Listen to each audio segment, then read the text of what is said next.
자, 우리 또 이어서 갑니다.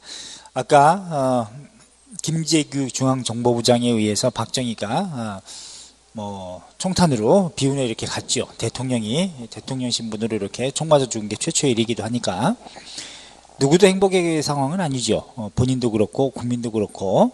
근데 그걸 자초했다고 보면 되죠. 박정희도 그렇게 장기 집권했다가는 권력의 부패가 당연히 썩을 수밖에 없는 구조를 만든 것도 본인이기 때문에, 그래서 이제 원인을 더 크게 봐야 된다 이렇게 보고, 어쨌든 그 뒤에 김재규는 이 육군 참모총장이었던 정승화 집무실에 있다가 그걸 다 얘기를 하고, 그런 다음에 그 당시에 보안사령관이었던 사람이 누구냐면 별 2개 투스타 전두환이었습니다. 근데 전두환은 합수본부, 합동수사본부를 차려가지고 이제 그 사건 진상조사한다 해가지고 누구를 조사하냐면 그 당시에 그 대통령 죽었으니까 김재규를 이제 조사를 해요. 조사하고 그런 다음에 79년도 그리고 나서 처음에는 이게 대통령 시신을 옮겼는데 어디로 옮겼냐면은 국군통합병원으로 옮겼습니다. 서울대학병원 이런 데 가면 다 신분이 노출되니까.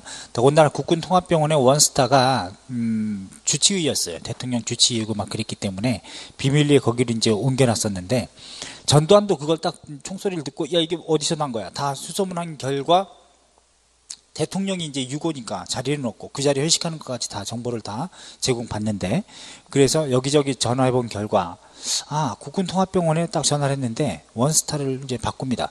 근데 거기서 부관들이 다 이렇게 총 겨누고 있고 얼굴도 다 가려놓은 상태고 막 이러니까 대충 감은 잡는데, 그래서 전두환이 전화상으로 물어요.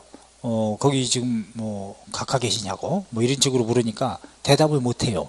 하니까 뭔가 좀 이상해 전두환이 낌새가 해서 거꾸로 이렇게 물어. 지금 신변의 위협을 느끼고 있습니까? 예, 아니요로 대답하시오. 딱 그러니까 예. 그때 직감을 합니다. 그러면 누군지 확인할 수 있습니까? 예. 딱 이렇게 얘기하고 최종적으로 전두환이 얘기한 게 코드 1이요? 딱 물어요.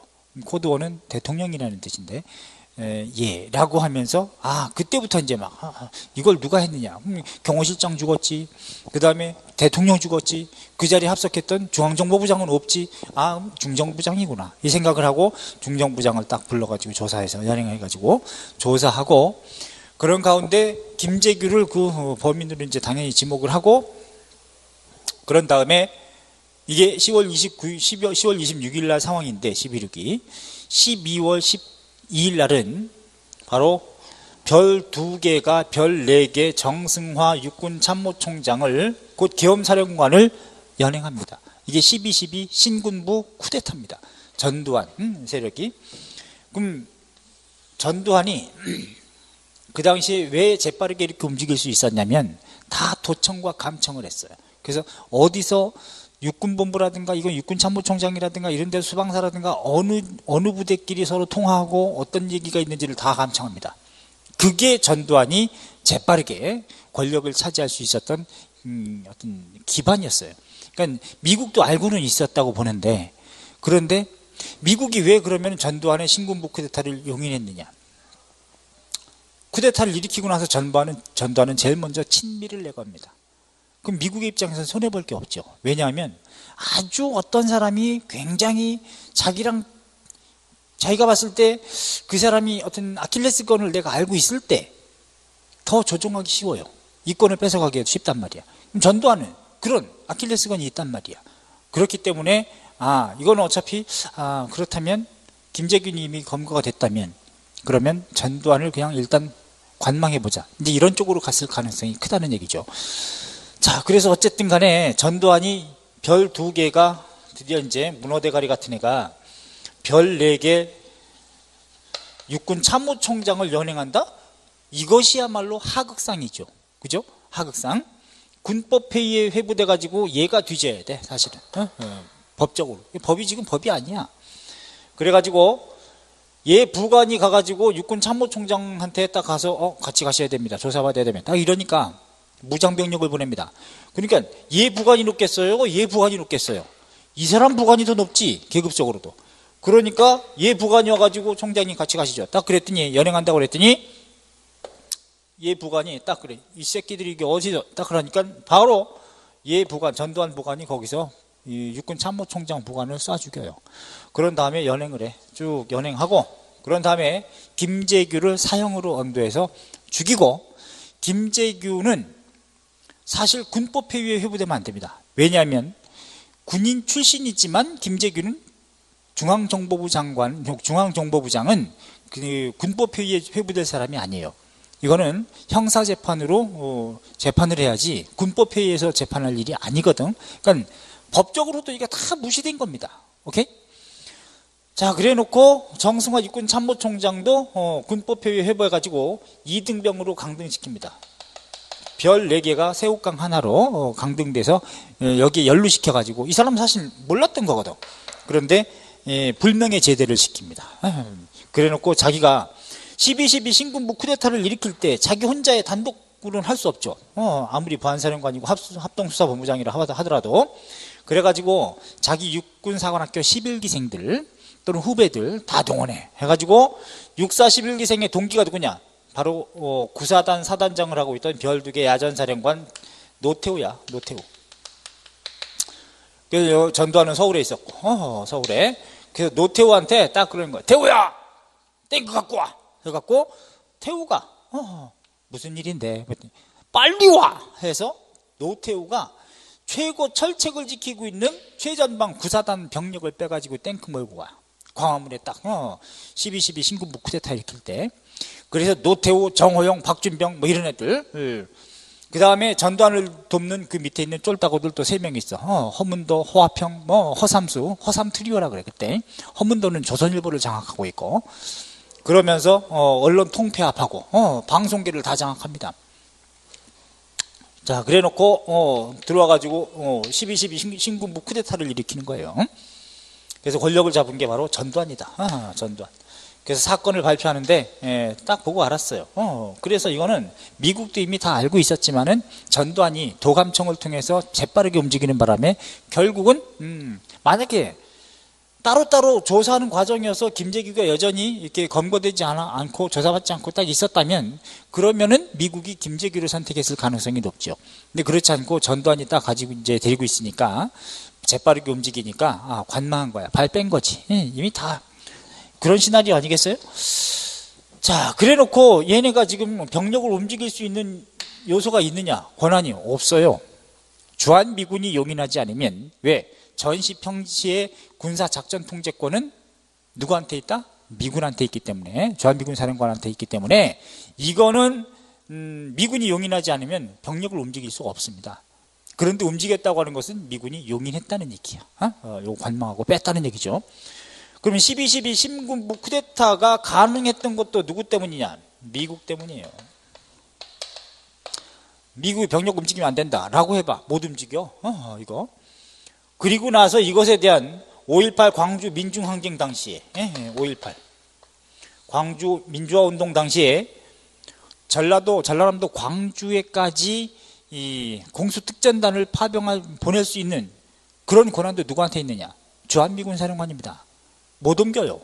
근데 옮겼다? 미국이 동조한 거야. 미국이. 이거 용인한 거죠. 그 미국이 무슨 자유와 평등과 민주의 상징 국가야? 전혀 아니죠.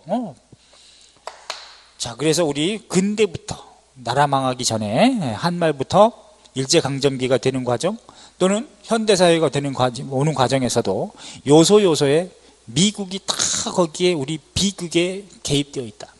이게 사실관계를 통해서 드러나지 않습니까? 그죠? 그래서 옛날 조선시대 봉건국가 속에서는 중국에 사대하고, 그 다음에 일제강점기에는 쪽발이한테 들러붙고, 해방 이후에는 미국물 먹은 놈들이 나라 좌지우지해서 개판 만들고, 이런 상황으로 지금 대한민국은 21세기까지 온 겁니다. 정신 차려야 돼요. 그래서 중요한 게 뭐예요? 의식이야. 교육이고, 그 다음에 역사고, 그 다음에 정치고, 경제고, 교육을 통해서 그게 의식화되어 있지 않고 깨어있지 않으면 누가 독재를 해도 그냥 밟힐 수밖에 없어요. 저항하지 못하고. 교육이 중요하다. 항상. 그래서 조서왕의 삼균주의가 그렇게 중요한 겁니다. 정치의 균등과 경제의 균등과 교육의 균등이. 네, 그래도 중요하다고 그랬잖아요. 그지? 그래서 이제 교육의 균등이 이루어져야 지가 거기서 잘하는 놈은 튀는 거고, 그러나 기회 균등의 보장은 보장을 해줘야 된다는 거죠. 공부할 수 있는 기반 정도는. 그래서 공부는 공부할 놈은 공부할 놈으로 가는 거고, 기능적으로 난 공부하기 싫다 그러면 또 그 과정을 마치면 딴 길로 가는 거고, 이런 것이 필요한 거지. 응? 자, 그래서 12.12 신군부 쿠데타까지 일단 봤죠. 그래서 일단 박정희 독재정권이 무너지는 단초는 뭐다? 일단 원인 제공은 본인이 했지만 이걸 무너뜨리게 되는 것은 여성 노동자의 힘이었습니다. 그게 바로 위대한 YH 무역 노동자 사건이라고 하는 거예요. 5번 아주 중요하죠. 이것을 계기로 해가지고 이제 김영삼 총재, 신민당 총재 제명 사건 때문에 바로 8번 부마 항쟁으로 촉발돼 있었고 기폭제가 된 거예요. 그런 다음에 부산 일대에 계엄령을 선포하고 이런 가운데 12.6 사건이 터지더라. 김재규에 의해서 총격으로 박정희가 사망하는 이런 상황으로 이제 유신 독재 체제가 무너지게 되는 거죠. 자, 그래서 박정희 정권 때 이렇게 좀 훑어봤는데, 자, 책으로 한번 점검해 드릴게요. 어디를 봐야 되냐면 464쪽에 혁명 공약이라고 해서 내건 게 있죠. 반공을 국시 제일로 삼고 반공 태세를 재정비 강화한다 해가지고 이런 거 나오는 거 1번 하나 체크하시고요. 국가자원 최고회의라는 이 명칭이 나오면 군사혁명위원회라고 하는 명칭을 3일 있다가 5월 19일 날 바꾼 것이구나. 61년 박정희 떠올리셔야 돼. 자, 그 다음에 악법이 있습니다. 박정희 정권 때 정치활동 정화법이라고 하는 거 있죠. 오른쪽 페이지에 요거 하나 알아두시고, 그 다음에 한일 국교 정상화, 이게 이제 한일 기본 협약이라고 하는 건데 정식 명칭은 65년인데 이 65년에 한일 국교 정상화 하기 전에 64년도에 이미 63 항쟁, 63 시위가 전개됐었다. 학생들 중심으로. 그러니까 우리가 근대사회나 현대사회에서 민족운동이나 민주운동의 최선봉에 앞장섰던 그런 세력은 누구냐면 청년 학생들이에요. 그만큼 청년 학생들의 역할이 컸다. 우리나라의 굉장한 특징입니다. 전 세계 유사 이래로 우리나라만큼 이렇게 청년들이 의식이 있고 앞장서고 뭔가 쟁취하고 이런 경우가 없어요. 자, 그래서 청년 학생들이 학생 때에 공부를 많이 해야 돼요. 책 많이 읽고 공부 많이 하셔야 되고. 근데 그렇게 이제 못 만든 구조가 기성세대 문제겠죠. 자, 어쨌든 63 항쟁, 한일 국교 정상화에 대한 반대 투쟁. 어쨌든 한일 국교 정상화의 내용도 한번 읽어보죠. 김종필, 오히라 간의 비밀 주고받은 메모. 자, 또 독도 문제를 국제사법재판소로 이관한다. 뭐 이따오 얘기들이 여기 또 쓰여 있고 하니까 이건 일본의 입장인 거지 우리의 입장이 아니죠. 자, 그 다음에 여기에 우리가 오케이 해준 거 아닙니다. 그 다음에 민족적 민주주의를 장려한다라고 하는 거는 굴욕적인 한일회담을 반대했던 학생총연합회 여기서 나온 내용이다. 이것과 관련된 내용이다. 이렇게 알아두세요. 64년도 꼭 알아두셔야 돼. 자, 그 다음에 인혁당 사건 한번 읽어보시고 이거는 두 번 있었다. 1차 인민혁명당 사건과 2차 인민혁명당 사건. 그 다음에 넘기시면 베트남 파병, 이건 65년부터인데 추가 파병안에 대한 합의는 브라운 각서 66년도 밑에 있죠. 대신 파병했을 때 한국의 경제 군사 원조 좀 많이 해주고 또 베트남에 그 보급되는 물자, 한국에서 회사에서 만든 물자를 이제 거기서 생산해서 제공하게 되면 그 회사들이 또 잘 되니까 이런 베트남 전쟁에 의한 특수가 또 생기게 되겠죠. 이런 거를 얻어내서 결국은 그것이 국민들한테 분배가 되지 않았다는 그런 문제점이 있는 거죠. 그 다음에 오른쪽에 소파 66년도 주한미군 주둔지 지휘에 관한 협정 소파라고 하는 거 요거 개정이 돼야 되겠죠. 자, 그 다음에 넘기시면 우리 박스에서 이제 다 한 거죠. 한반도 긴장 고조됐던 거. 이건 특히 경찰직 문제라든가 군무원 문제에서는 많이 좀 언급하고 있는 경찰 간부직이나 4번 1.21 사태 김신조 일당이 내려와서 무장공비 청와대 근처에 와서 이제 습격하려고 했던 것인데 뭐 그거 다 제거됐어요. 그다음에 푸에블로호 납치 사건과 68년에 그러니까 이런 굵직굵직한 사건들이 좀 많이 있죠. 울진 삼척 무장공비 침투 사건이라든가 그 결과 냉전 구도 속에서 한미 군사동맹이라든가 이런 것들은 더 강화되고. 자, 그러면서 이제 69년도에 그래서 삼선개헌, 이것도 4.4 오입개헌처럼 박정희를 3번 집권시키게 하기 위한 목적, 삼선개헌하고, 그런 다음에 71년도에는 다시 또 이미 69년 이후면은 이제 7, 8, 9, 11, 71년, 69년이니까 7, 8, 9, 11, 71년도에 또 이제 대통령 선거, 여기 때 이제 7, 8, 9, 11이 아니라 69, 70, 그 다음에 뭐 71, 이때는 71년도에 대통령 선거 때에 67년이 있었으니까 69년도에 다시 삼선 개헌해서 이제 71년도에 다시 나온다는 얘기죠. 그러면 71년도에 대통령 선거 됐으면 그때까지는 직선제였는데 바로 영구 집권을 위해서 72년도에 유신헌법을 공포하더라. 이렇게 알아두시면 되겠네. 자, 그럼 이제 나머지는 설명은 서술, 평면적인 서술을 한번 읽어보시고요. 긴급조치권 한번 봐주셔야 돼. 472쪽에 긴급조치 1호 있죠? 요거 체크. 긴급조치 자체가 시기를 알아두는 게 포인트입니다. 74년부터 시작이다 이렇게 보셔야 돼요. 유신체제는 72년부터고 긴급조치는 74년부터다 이렇게 알아두시고요. 그 다음에 유신체제에 의해서 만들어진 임명직 국회의원, 이게 바로 유신정우회라 그럽니다. 얘네들은 임기가 3년이에요. 그러니까 3년씩 임명을 받는 거니까 거수기라고 보면 되죠. 그리고 밑에 자유언론실천선언이라고 하는 동아일보 언론에 종사하고 있는 기자라든가 출판인이라든가 이런 분들이 중심이 돼가지고 유신체제를 비판하는, 왜 언론을 다 통제하고 있기 때문에 선언문 결과는 해직입니다. 자, 요것도 체크하시고요. 그리고 이제 넘겨보시면 YH 무역사건 사료가 나옵니다. 굉장히 중요하죠. 요거는 별표하셔야 돼요. 결국 박정희 유신 독재 체제를 막을 내리게 되는 서막이 YH 무역사건이었다. 여기도 물론 희생이 따랐죠. 자, 그래놓고 이제 전두환 정권이죠. 전두환 정권. 전두환은 대통령 2번 했습니다. 자, 요게 박정희가 죽고 나서 그런 다음에 최규하라고 하는 사람이 권한대행을 했었어요. 대통령 권한대행. 국무총리였거든. 그래서 권한대행이 언제냐? 바로 79년도 10월 26일부터는 최규하가 이제 국무총리로서 대통령 권한을 대행했고, 79년도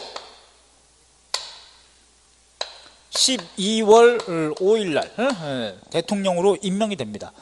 통일주재 국민회의에서 임명이 된 거죠. 그런 다음에 최규하가 대통령이 됐던 거지, 그치? 최규하. 이때는 이제 대통령 신분이 되는 거죠. 대통령 지위, 대통령. 물론 여기서는 통일주재 국민회의라고 했습니다. 통일주재 국민회의에서 간선으로 뽑은 거예요. 선출을 해준 거지. 그러니까 79년도 12월부터 해서 80년 8월까지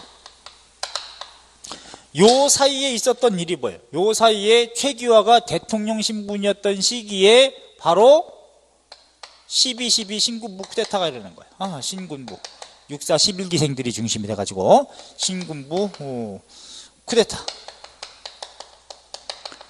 전두환 플러스 알파. 드디어 바다 이야기가 시작된다. 전두환 플러스 알파. 문어대가리 같이 생겨가지고. 자, 그러면 12.12 신군부 쿠데타 이후에 실권은 사실은 전두환이 다 가지고 있었던 거죠. 정승화 육군 참모총장까지도, 기엄사령관까지도 지가 연행했으니까. 그리고 나서 8월 달이 되면은 최규하를 강제로 하야시킵니다. 야, 그래놓고 최규하는 당연히 이런 총칼 앞에서 개길 수 없으니까 하야를 성명을 내립니다. 저는 그 목격을 했어요. 방송에도 나왔고, 본인은 이제 전 장군에게 모든 권한을 위임합니다. 뭐 해가지고 이제 하야 성명을 냅니다. 내는데, 그러면 죽었거든? 이 당시에 있었던 일을 회고록을 통해서 역사적 진실을 밝히고 죽어야죠. 그지? 그게 대통령이라고 하는 사람이 역사의식을 가지고 있다면, 그러면 그 정도는 남겨야 되는 거 아닌가? 본인도 이렇게 해서 축출당하고 그랬으면 단 한마디도 하지 않았어요. 단 한마디도. 그러고 죽었어. 최규하는. 미국에서도 인물평가할 때 뭐라고 나왔냐? 밝히기를, 최규하는 주한미국 주미 대사 할 때, 주미 한국 대사 할 때 좀 무색무취하다. 응? 특징이 없다. 그러니까 권력자에 맨날 아부할 수밖에 없는 그런 사람이라고 평가가 되어 있습니다. 최규하를 평가할 때 이렇게 미국에서도 다 인물평가 하겠죠. 지들도. 자, 그러면 이것에 대한 반기가 뭐냐? 12.12 신군부 쿠데타에 대한 반기, 저항이 야, 또 군발이냐? 아주 징그럽다. 해서 5.18 광주 민중운동이 민주화운동, 5.18 광주항쟁, 광주 민중항쟁, 민주화운동이라고 해도 돼. 이게 터지는 거야. 근데 야, 이 또 군발이냐? 라고 생각했는데 막 데모하려고 해도 쉽지 않아. 왜냐면 12월이기 때문에. 그것도 중순이죠? 그러면 겨울방학에 들어가네. 기말고사 끝나고 대학생들이 또 학원 탄압도 심각하게 하는 상황이었기 때문에, 그래서 일단 그래? 관망 한번 해보자 해가지고 이제 80년이 됐어요. 80년 5월이 됐는데, 그때 5월 15일 날 이제는 이제 3월 달에 개강을 하죠. 개강해서 이제 따뜻한 봄이 됐어. 그래서 서울에 이제 봄이 오나 보다 해가지고 서울의 봄이라고 하는, 그래서 이거 빨리 뭔가 좀 특단의 조치로 개혁해야 되는 거 아니냐 이런 생각도 하고 있는데, 아직도 전두환이 실권을 가지고 있고 이런 상황이었기 때문에 정치에 개입하고 있고, 이거 뭔가 어떻게 움직이나 보자 해서 서울역에 15만 명 이상의 학생들과 시민들이 데모를 하려고 모입니다. 딱. 근데 전두환이 거기에 최고 권력자인 것을 이제 파악한 뒤에 얘들이 또 계엄령을 발표해가지고 탄압을 구실을 주면 안 되겠다 해가지고 요걸 집회를 해산해요. 그런데 바로 5월 17일 날 비상계엄을 전국에 확대 실시합니다. 완전 뒤통수 맞은 거예요.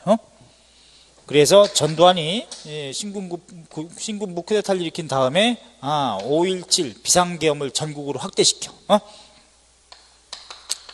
5.17 그러니까 5월 15일 날 일어났고, 여기다 적읍시다. 여기에 5.17 비상계엄 전국 확대. 물론 5월 15일 날 뭐가 있었다? 5월 15일 날 서울역 집회가 있었고, 이것에 대한 신군부의 개입 구실을 만들어주면 안 되겠다 해가지고 자진 해산했는데, 바로 다음 날 비상계엄을 전국으로 확대 실시하고, 이것에 대한 저항이 바로 5.18 광주 민주화운동입니다. 이게 전라남도 광주에서만 일어난 게 아니에요. 다른 지역에서도 많이 있었는데, 그때 또 이제 야권 핵심 인사에 이제 해당되는 게 지역감정 조정 폐해를 당했던 사람이 이제 김대중, 전라도 김대중이기 때문에, 김대중이 전라도 주민들, 광주 주민들을 선동해서 북한의 지령을 받고 내란, 선동을 일으켰다. 폭도라고 다 규정을 했어요.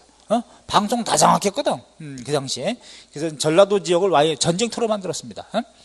그래서 전라남도 도청 앞에서 시민들, 학생들이 모여가지고 군사독재에 타도하자 이걸 외치고 있는데, 거기에 경찰병력뿐만 아니라 누구를 보내냐면 공수특전단을 파견해요. 공수특전단에 차검까지 다 해. 그러니까 총에다가 전시체제로 만들어가지고 차검, 대검까지 다 이제 끼워놓고, 그것도 훈련 다 시켜서 공수특전단은요, 제가 또 군대 하면 뭔가 좀 거시기 저격수였기 때문에 뭐라 하는데, 공수특수전 사령부, 이 특전단은 북한의 어떤 특수부대, 제8군단 애들하고 맞짱 뜨는, 그래서 유사시에 전시라든가 이런 시에 비행기로 딱 투입돼가지고 낙하훈련 낙하산 타고 내려가가지고 요인 암살하고, 기물 파괴하고, 거점 점령하고, 진지 구축하고, 이런 특수전을 담당하는 게 바로 공수특전단입니다. 아니, 국민을 데모를 막는다면 그냥 경찰병력으로 막는 것이지, 이런 최고 특수부대까지 여기를 광주로 보내느냐? 광주로. 전라도 광주로 들어가는 모든 길목은 다 막아요. 다 막고 여기에 파견하고, 더군다나 여기에 파견할 때의 비밀 암호명이 뭐냐? 화려한 휴가입니다. 화려한 휴가. 국민을 총칼로 총쏴 죽이고 하는 마당에 여기에 투입하는데 화려한 휴가라고 그래? 이런 개자식들이 지금 대통령을 했던 거예요. 야, 이건 아직도 살아있다는 게 문제지. 그지? 아직도. 화려한 휴가? 이런 잡놈들을 봤나? 그래서 정의는 요원하다. 정말 이런 것들은 실정법 때문에 검, 경, 법 이런 것들이 얘네들을 지금 보호하고 있는 거야. 정말 나는 이랬으면 좋겠어요. 정의의 진영에서는 이런 투쟁이라든가 이런 게 없는 평화의 지대라면, 이런 사악한 지대에서 정의의 지대로 가기 전에 도덕이 지배하는, 도덕과 정의와 양심이 지배하는 이런 진영에, 평화와 이런 진영에 가기 전에 점이지대에서 저런 개새들을 한번 만났으면 좋겠어. 1대1로 다 죽여버리게. 이런 정글에서, 정글이라는 점이지대에서 딱 만나가지고 1대1로 만나서 한번 만났으면 좋겠어요. 제발 살아가지고. 그런 다음에 이것들을 제거하고 이 지역에 가서는, 이 진영에 가서는 정말 양심과 도덕과 정의와 평화가 그렇게 유지되는 진영에서 정말 Don't worry, be happy하게 이렇게 사는 이런 지대가 돼야 되는 거죠. 그죠? 이게 불의의 지대야. 불의의 지대에서, 이런 정글 속에서 이것들을 끄집어내가지고 정의의 심판을 한번 해줘야 돼. 싹쓸이. 그래야 깨끗하게 다시 시작하는 거예요. 아이고, 속 터져서. 근데 이런 인간들을 동조한다? 정신 나간 것들이죠. 요거는. 자, 어쨌건 요게 그런 다음에 최규하를 하야시킨 다음에, 최규하가 어쨌든 대통령 신분이었을 때 있었던 일들이에요. 그래서 여기에 시위대 데모하고 있는 시민들한테 모여 있는데, 장갑차 총구에서 먼저 총알이 날라와서 이건 발사 명령을 누가 내렸겠습니까? 당시 최고 권력자는 최규하? 이 허수아비가 아니야. 누구겠어요? 전두환이죠. 누가 봐도. 그러면 이 명령권을 가지고 있는 사람이 전두환이고, 이 어떤 미친놈이 여기서 요 현장 지휘관이 발사 이런 명령을 내리겠습니까? 누구도 못해요. 그거는 윗선에서 허락하지 않으면, 해라 라고 하지 않으면 못하는 일이야. 이게 무슨 뭐 물대포도 아니고. 자, 물대포로도 이제 위험한데, 자, 그거는 뭐 누가 봐도 전두환이었을 것은 자명합니다. 근데 아니라고 발뺌하고 있죠. 자, 어쨌거나 이래서 먼저 시민들이 죽어요. 그러니까 여기 있는 시민들은 어떻게 했어요? 경찰서 무기고를 다 거점을 장악해가지고 무기를 획득한 다음에 거기서 같이 총격전을 벌일 수밖에 없는 거야. 자위권 차원에서. 전라남도 도청에 또 들어가고 여기를 아지트로 삼아가지고 자위권을 행사할 수밖에 없는 상황이 되죠. 이때 시민들은 이게 뭔 일이냐 해가지고 밥 해주고 물 대주고 식량 대주고 막 이래서 같이 해줬던 거예요. 이때 얼마나 무참하게 죽였냐. 몇 명이 죽었는지 지금 공식 집계는 정부가 발표한 건 있지만, 이때 한 시민단체 추산으로는 이때 행방불명자도 있고 행불자 같은 경우도 있기 때문에, 그럼 그때 행불자가 됐으면 돌아와야 되는데 그 사건 이후에 못 돌아왔다? 어디서 있는지도 모른다? 그럼 죽었다는 거죠.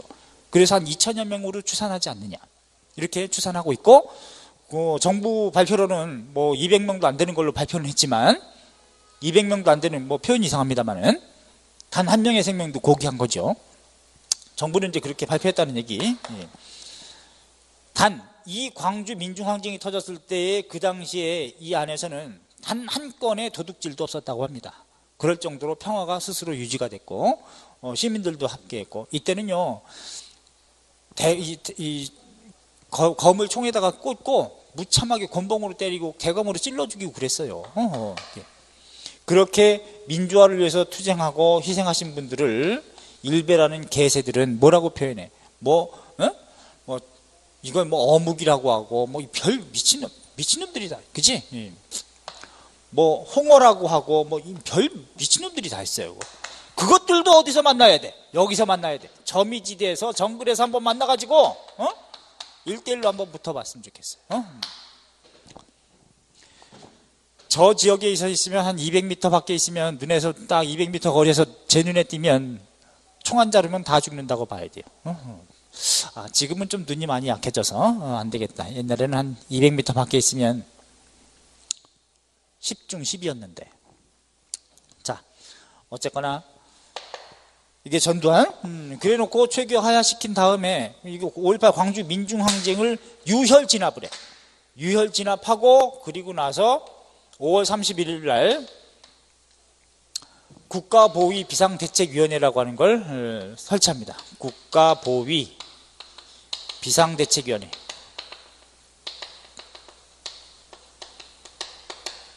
이게 5월 31일이에요. 그러면 최규하도 이건 다 알고 있었단 말이지. 그럼 진실을 밝혀야 되는 거지. 역사라고 하는 걸 조금이라도 느낀다면. 하야당하고 멍청하게. 그래 놓고 하야하시죠 하니까 내려갔어. 그리고 나서 전두환이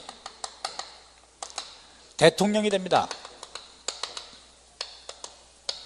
그럼 전두환이 대통령이 된 것은 어디서 뽑은 거냐? 통일주체국민회의야. 통일주체국민회의에서.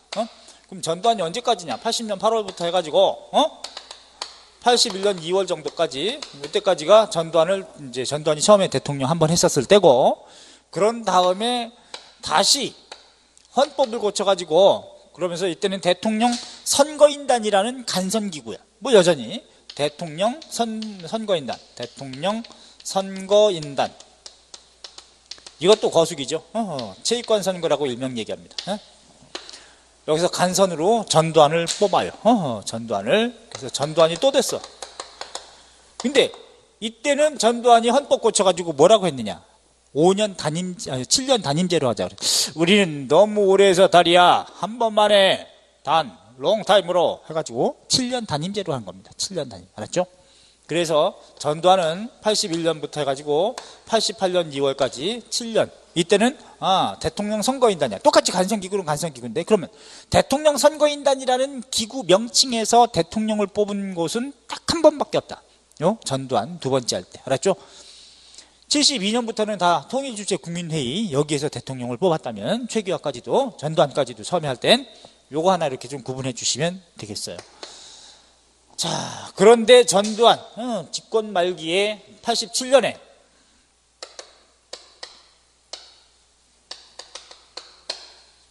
유월 항쟁이 터지는 거죠. 그죠? 6월 항쟁.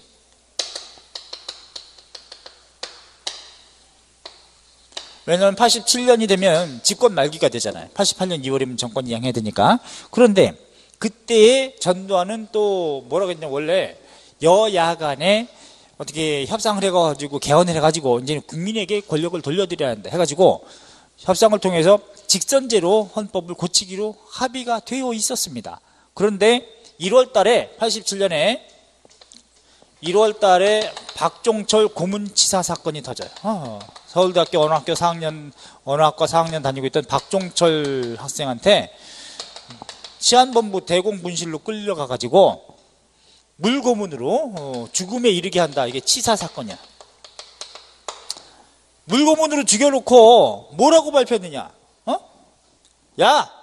하고 탁 쳤더니 그냥 억하고 죽었대. 아니, 탁자를 탁하고 죽었으면 탁자가 죽어야지 왜 애가 죽어요? 탁 쳤더니 억하고 죽었다. 이게 그 당시 언론에서 발표한 내용이야. 어느 누가 믿겠습니까, 이거를? 이래서 여론이 안 좋아지니까 이게 나중에 부검의도 양심선언을 했어요. 뭐라고? 박종철 이건 물고문에 의한 질식사다. 사인이 이렇게 양심선언까지 다 했기 때문에 결국 이제 들끓었던 거지. 그지?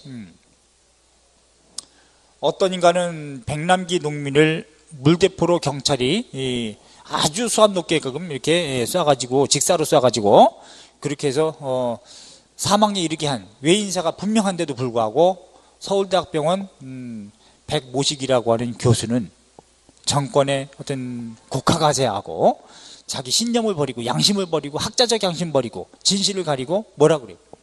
병사다라고 사망 원인을 그렇게 판정하는 이런 개세도 있습니다. 또 그럼 교통사고로 죽은 사람은 1년 동안 쭉 아팠다가 죽으면 그럼 그게 병사야? 그게 왜 인사지? 꼬맹이도 다 아는 사실을. 참 나쁜 새끼죠. 보면.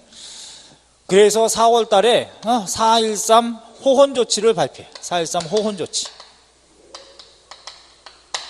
4월 13일 날 현행대로 간선제를 토대로 대통령 선거를 치르겠다라고 발표한 겁니다. 간선제 유지 방침이에요. 간선제 유지 방침. 요거를 발표한다고. 전두환이 호 지키로 헌법업 간선제를 유지하겠다라고 하니까 이게 뭐냐 해가지고 또 데모해. 우리가 그래서 6월 항쟁은 세 가지를 알아둬야 됩니다. 첫째, 6월 9일 날 연세대학교 학생이었던 이한열 열사가 데모하다가 최루탄 직사포로 맞아요. 그래서 뇌사에 빠져. 그래서 한참 뇌사 상태에서 사망하게 되는데, 이제 어쨌든 6월 9일 날 이한열 열사 사건이 터진다고. 이한열 열사 사건, 뇌사에 빠집니다. 최루탄 직사포로만. 이것도 교전 수칙이 어긋납니다. 최루탄을 쏠 때는 곡사포로 쏴야 됩니다. 총구를 바로 시위대를 향해서 바로 쏘면 안 돼. 근데 직접 쏜 거야. 그래가지고 이한열 열사는 최루탄 직사, 백남기 농민은 물대포 직사, 이렇게 쏴가지고 사망에 이르게 하죠. 그래서 이런 해서 뭐 더 뒤에 사망하는 거는 이제 조금 더 날짜는 되지만, 그런 다음에 6월 10날이 되면 60 국민대회를 열어요. 국민대회. 어디서? 여의도에서. 무려 몇 명? 100만 명 이상이 모여가지고 다 국민선언합니다. 시국선언하고 60 국민대회라 그래. 60 국민대회. 여의도에서 100만 명 이상이 모여. 이때는 우리 저 직장인들도 데모하고 이한열 추모하고 또 박종철 이것에 대한 정권 비판, 이것 때문에 아주 의식이 높아서 이 87년 6월 항쟁 때는 이 경복궁 근처에, 청와대 근처에 택시 기사들 분들도 다 안테나 뽑고 까만 리본 달고 조기 달고 그 경적을 울리고 빵빵거리고 쌍라이트 켜고 밤에는 이러면서 데모했어요. 점심때 나와서 데모하고. 그래가지고 당시 여당 대통령 후보로 내정돼 있던 게 전두환 친구 바로 구사단장이었던 노태우였습니다. 노태우가 밀린 거야. 전두환이 그런 거야. 이게 완전 밀리니까 태우야 직선제 해라 해가지고 노태우가 6월 29일 날 여당 대통령 후보로서 있었는데 뭐 이 사람 직선제 하겠습니다 이렇게 손 든 거예요. 그러니까 우리는 6.29 선언을 쟁취한 거죠. 직선제 개헌하기로 직선제 개헌안을 쟁취한 거야. 개헌안 쟁취 라고 표현해야죠. 그죠? 그래서 이제 헌법을 고친 거죠. 직선제로 개헌이 되었고, 자, 개헌된 뒤에 이제 대선이 있게 되겠죠. 그죠? 12월에 대선이 있는 거야. 87년 12월에 대통령 선거. 그 87년 12월 대통령 선거에서는 여당에서는 노태우가 나옵니다. 노태우. 야권에서는 후보 단일화가 돼야 되는데 후보 단일화가 되지 못해요. 그래서 김영삼도 나온다 그래. 김영삼.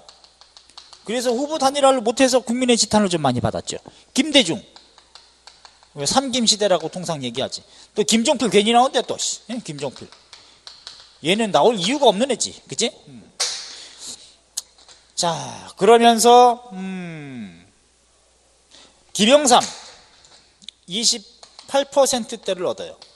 김대중 27%대를 득표해. 김종필 충청도의 맹주라고 자처하면서 8%대를 득표해. 노태우 36%를 득표해. 그래서 갈기갈기 찢어졌기 때문에 어부지리로 노태우가 대통령이 됩니다.